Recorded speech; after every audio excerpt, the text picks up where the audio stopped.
Haunting Adeline part 17 chapter 11-এর শেষাংশ। The manipulator.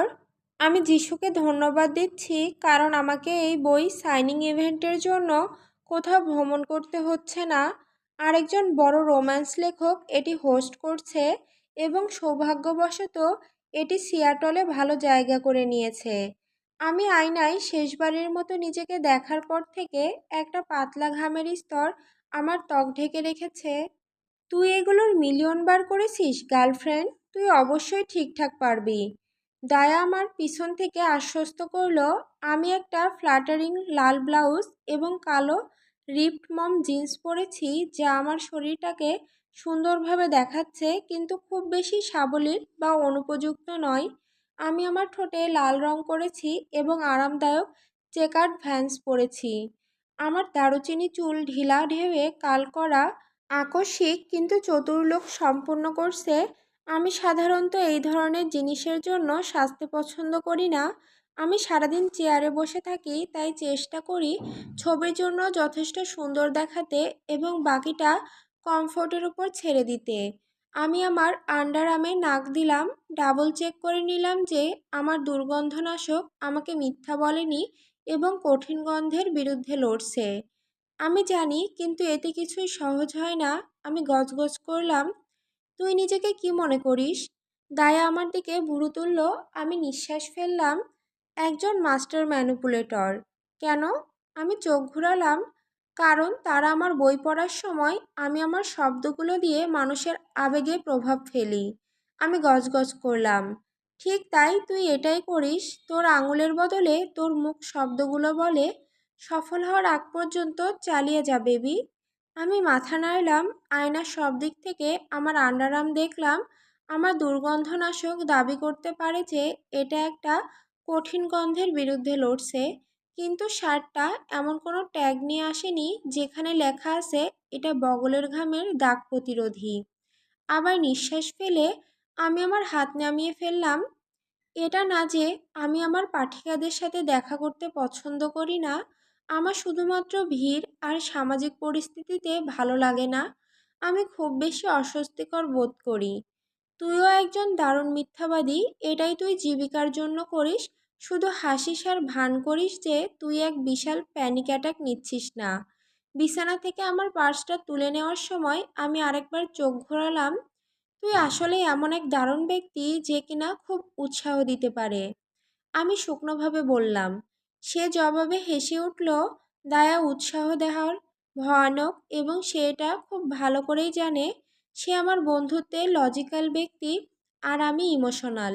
সে সবসময় সলিউশন অফার করে আর আমি আমার ভয় আর উদ্বেগের মধ্যে গড়াগড়ি খাই আর সেটা নিয়ে লম্বা বক্তৃতা দেই।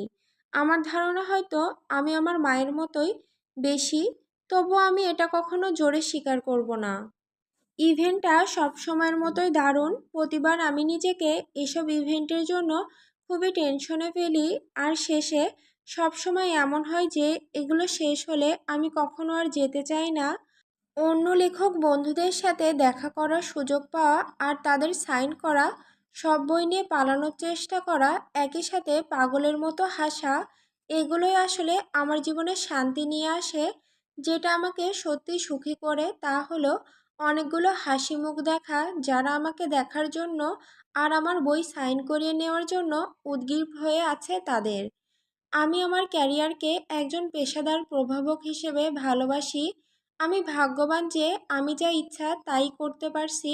আমি একটু মাতাল টাইপের, কারণ ইভেন্টের পর একটা বারে গিয়ে ড্রিঙ্কস খেয়েছিলাম। তাই দায়া আমাকে বাড়ি ফিরিয়ে নিয়ে যাওয়ার জন্য আমার গাড়ি চালাচ্ছে।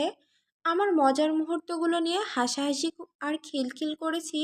এমনকি বই কমিউনিটিতে সবসময় ঘুরতে থাকা পাগলাটের ড্রামা নিয়েও আলোচনা করেছি। আমরা দারুণ সময় কাটিয়ে উচ্ছ্বসিত হচ্ছিলাম, কিন্তু যখন দায়া বাড়ির সামনে গাড়ি থামালো আমাদের হাসি যেন শুকিয়ে গেল। একটা বাতি জ্বলছে, বে উইন্ডোর ভেতর দিয়ে আলো বেরোচ্ছে। আমরা বেরোনোর আগে আমি সব বাতি নিভিয়ে দিয়েছিলাম। আমি গাড়ি থেকে লাফিয়ে নামতে যাচ্ছিলাম, কিন্তু দায়ার শক্ত কবজি আমার হাত ধরে আমাকে থামিয়ে দিল। সে এখনো ভেতরেই থাকতে পারে। সে তাড়াহুড়ো করে বলল, তার হাতের বাঁধন এতটাই শক্ত হলো যে এটা আমাকে প্রায় ব্যথা দিচ্ছে। সে ভেতরে থাকাই ভালো। আমি গর্জে উঠলাম। আমার হাত তার কবজির থেকে ছিনিয়ে নিলাম। দায়া আবার থামাতে পারার আগেই আমি গাড়ি থেকে নেমে ম্যানুরের দিকে ছুটে গেলাম। অ্যাডি থাম, তুই বোকামি করছিস। আমি ঠিকই আছি, শুধু অ্যালকোহল কেবল আমার রাগকে আরও শক্তিশালী করেছে। দায়া আমাকে থামানোর আগে আমি সামনের দরজার তালা খুলে ঘরে ঢুকছি। আমার রান্নাঘরের সিঙ্কের উপরে একটিমাত্র লাইট জ্বলছে, যা ঘরের সামনের অংশকে সঠিকভাবে আলোকিত করার জন্য খুব দুর্বল। কেউ আমার জন্য অপেক্ষা করছে না বলে আমি লাইটগুলো অন করা শুরু করলাম, যাতে বাতাসে ছড়িয়ে পড়া অশুভ সুরটা মুছে যায়। বাইরে বেরিয়ে এসো ফ্রিক! আমি চিৎকার করে রান্নাঘরে ঢুকে সবচেয়ে বড় ছুরিটা খুঁজে পেয়ে নিলাম। আমি ঘুরতেই দেখি দায়া দরজার ফ্রেমে দাঁড়িয়ে আছে, মুখে আতঙ্কিত অভিব্যক্তি নিয়ে ঘরের চারপাশে তাকাচ্ছে। আমি এতটাই ধীর ছিলাম ওই শয়তানটাকে মারার ব্যাপারে যে আমি চারপাশে তাকাতেও বিরক্ত হইনি। পুরো লিভিং রুম লাল গোলাপে ভরা। আমার মুখ ফাঁকা হয়ে গেল আর জিহ্বায় ভর করা শব্দগুলো কেঁপে কেঁপে মিলিয়ে গেল। আমি ঘুরে দেখলাম কাউন্টারের ওপরে একটা খালি হুইস্কি গ্লাস রাখা, তলার অংশে এক ফোঁটা অ্যালকোহল, আর গ্লাসে ঠোঁটের স্পষ্ট এক দাগ। গ্লাসের পাশে পড়ে আছে একটিমাত্র লাল গোলাপ। আমার বিস্ফোরিত দৃষ্টি দায়ের দৃষ্টির সাথে ধাক্কা খেলো। আমরা যা করতে পারি সেটা হলো শকড হয়ে একে অপরের দিকে তাকিয়ে থাকা। গলা শুকিয়ে আসছে, আমি অবশেষে কেঁপে উঠে বললাম, আমাকে ঘরের বাকি অংশ চেক করতে হবে। অ্যাডি, সে এখনও এখানেই থাকতে পারে। আমাদের পুলিশকে কল করে এখনই বের হতে হবে। আমি ঠোঁট কামড়ালাম। আমার ভেতরে দুটো দিক একে অপরের সাথে যুদ্ধ করছে। আমি চাই তাকে খুঁজতে, তার মুখোমুখি হতে, আর তার চোখে কয়েকবার ছুরি বসাতে। কিন্তু আমি দায়াকে তার চেয়েও বেশি বিপদে ফেলতে পারবো না। আমি এই বোকামি চালিয়ে যেতে পারবো না। হার মেনে আমি মাথা নাড়লাম আর তার পেছন পেছন বাড়ি থেকে বের হয়ে আসলাম। ঠান্ডা বাতাসও আমার হাড়ে জমে থাকা বরফ ভাঙতে পারছে না। আর কি করেছে সে? আমার ঠোঁট থেকে এক ফোঁস বের হলো যখন বুঝতে পারলাম সে হয়তো আমার বেডরুমে ঢুকেছিল, আমার আন্ডারওয়্যার ছুঁয়েছিল, হয়তো কিছু চুরি পর্যন্ত করেছে। অপারেটরের কণ্ঠস্বর আমার চিন্তাগুলো ছিন্ন করে দিল। আমি এতটাই বুঁদ হয়েছিলাম যে খেয়ালই করিনি দায়া আমার জন্য পুলিশকে কল করেছে। সে পুরো পরিস্থিতির বর্ণনা করলো আর কয়েক মিনিট পর অপারেটর একজন অফিসার পাঠিয়ে দিয়ে আমাদের জানালো তার আসতে 20 মিনিট লাগবে। আমি জানি স্টকার আর এখানে নেই, আমি হাড়ে হাড়ে তা জানি, কিন্তু আমি আশা করছি যে সে একজন অপরাধী এবং সিস্টেমে তার কোনো রেকর্ড আছে। তাহলে হুইস্কি গ্লাস থেকে তার ডিএনএ তাকে শনাক্ত করা যাবে। কিন্তু যেমন আমি জানি সে আর এখানে নেই, তেমনি জানি তাকে ধরা এতটা সহজও হবে না। আজ রাতে আমার সাথে বাড়ি চল। দায়া বলল।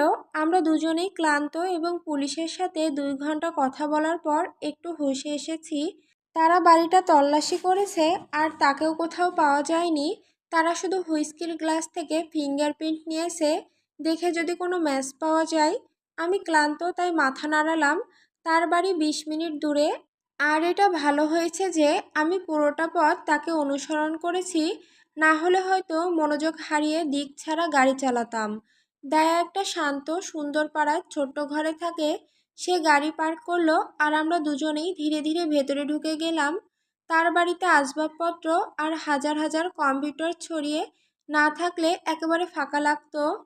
সে তার কাজকে খুব গুরুত্ব সহকারে নেয়, আর যদিও কাজের ব্যাপারে তেমন কিছু বলে না, তবু আমি জানি সে বেশ কিছু ভারী বিষয় নিয়ে কাজ করে। সে একবার বলেছিল যে সে ডার্ক ওয়েব আর হিউম্যান ট্রাফিকিং নিয়ে কাজ করে, আর শুধু এটুকুই কারো জন্য দুঃস্বপ্ন তৈরি করার মতো যথেষ্ট নয় কি? স্পষ্টতই তার বস খুব কড়াভাবে সব তথ্য গোপন রাখতে বলে। কিন্তু অনেক সময় আছে যখন আমি দায়াকে দেখেছি পার্সন্স ম্যানরের থেকেও বেশি ভুতুড়ে দেখতে। যখন আমি তাকে জিজ্ঞেস করেছিলাম সে এসব থেকে কি পায়, সে বলেছিল নির্দোষীদের জীবন বাঁচানো। এটুকুই যথেষ্ট ছিল আমার জানার জন্য যে দায়া একজন হিরো। তুই জানিস গেস্ট বেডরুম কোথায়? দায়া অলসভাবে আঙুল দিয়ে দিক দেখিয়ে বলল, তুই কি আমার সঙ্গ চাস? আমি নিশ্চিত তুই সত্যি ভয়ের মধ্যে আছিস। আমি জোর করে এক চিলতে হাসি দিলাম। তোর অফার করার জন্য তোকে ভালোবাসি, কিন্তু আমার মনে হয় আমাদের দুজনেরই এখন শুধু ঘুম দরকার। আমি বললাম, দায়ে মাথা নাড়ল আর আমাকে শুভরাত্রি জানিয়ে নিজের ঘরে চলে গেল। আমি গিয়ে লাফ দিয়ে পড়লাম তার গেস্ট বেডরুমের সাদা ডুভেটের ওপর। বাড়ির বাকি অংশের মতো এটাও প্রায় ফাঁকা। হালকা নীল দেয়াল, কয়েকটা সমুদ্র সম্পর্কিত ছবি আর সাদা পাতলা পর্দা দিয়ে সাজানো। আমার চোখ সেগুলোতে গিয়ে আটকালো। পর্দাগুলোতে নয়, বরং তাদের মাঝখানে যা আছে তাতে। আজ রাতে দ্বিতীয়বারের মতো আমার হৃৎপিণ্ড যেন গলায় আটকে গেল। ষড়যন্ত্রের সঙ্গে ধাক্কা খেয়ে শব্দ বেরোতে দিল না। জানালার বাইরে দাঁড়িয়ে আছে এক পুরুষের ছায়া, সরাসরি আমার দিকে তাকিয়ে। আমি এক পা পিছিয়ে গেলাম, দায়াকে ডাকতে ঘুরে দাঁড়ানোর জন্য প্রস্তুত। ঠিক তখনই আমার ফোন ভাইব্রেট করলো। আমি আঁতকে উঠলাম, শরীর জমে গেল আর ভয়ে প্রায় দম বন্ধ হয়ে এলো। চোখের একপাশে লোকটার দিকে তাকিয়ে রেখেই আমি ধীরে ধীরে পকেট থেকে ফোন বের করলাম। নতুন একটা টেক্সট মেসেজ এসেছে। তুমি কি আমার ফুলগুলো পছন্দ করনি? চিঠি, 19 নভেম্বর 1944। আমি তাকে কখনোই ঠিকভাবে পাই না। এটা স্বীকার করতে গিয়েও লজ্জা লাগে। মাস কেটে গেছে, তবু মনে হয় প্রতিবারই নতুন করে শুরু হচ্ছে। ফ্রাঙ্ক আর জন আজ মাছ ধরতে যাচ্ছে, আর বলতে লজ্জা লাগছে যে ওরা কখন চলে যাবে আমি অপেক্ষা করতে পারছি না। আমার আচরণ বদলালেও জন টের পায়নি যে আমি তাকে ঠকাচ্ছি। এটা ভয়ঙ্কর, কিন্তু আমি এই প্রেমের সম্পর্ক নিয়ে কোনো আফসোস করছি না। রোনালদো আমাকে সুন্দর মনে করিয়ে দেয়, যত্নে রাখতে মনে করিয়ে দেয়, যেটা আমি সেরার জন্মের আগে অনুভব করিনি। সে আমাকে একজন নারী হিসেবে দেখে। সে এমন কেউ নয় যে শুধু তার কাজ করবে আর তার জন্য রান্না করবে। তার অবশ্যই ভঙ্গুর চীনা বাসনের মতো নয়, বরং এমন একজন নারী হিসেবে যে সঠিকভাবে আবেগে ভেসে যেতে ভালোবাসে।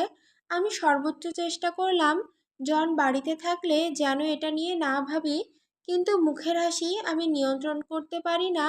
আর অনেক দিন হয়ে গেছে জন আমাকে হাসিয়েছে। আমি ভয় পাচ্ছি এতে সে আরও সন্দেহপ্রবণ হয়ে উঠবে।